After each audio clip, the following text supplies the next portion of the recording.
প্রিয় দর্শক, দেখতে পাচ্ছেন ঢাকা চট্টগ্রাম ফেনী অঞ্চলে ভিচে রোডের উপর দিয়ে পানি হয়ে গেছে। সবাই ধরে ধরে পার হচ্ছে, গাড়ি ঘোড়া চলাতে খুব কষ্ট হয়ে যাচ্ছে।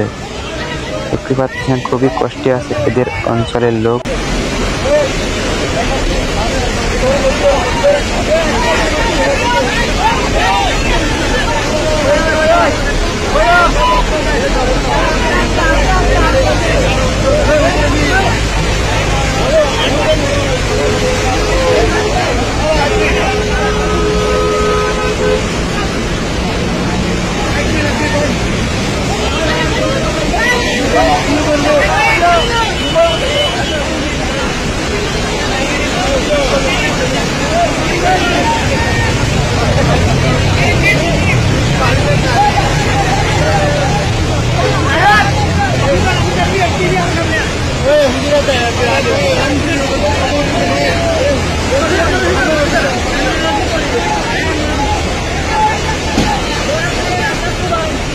अरे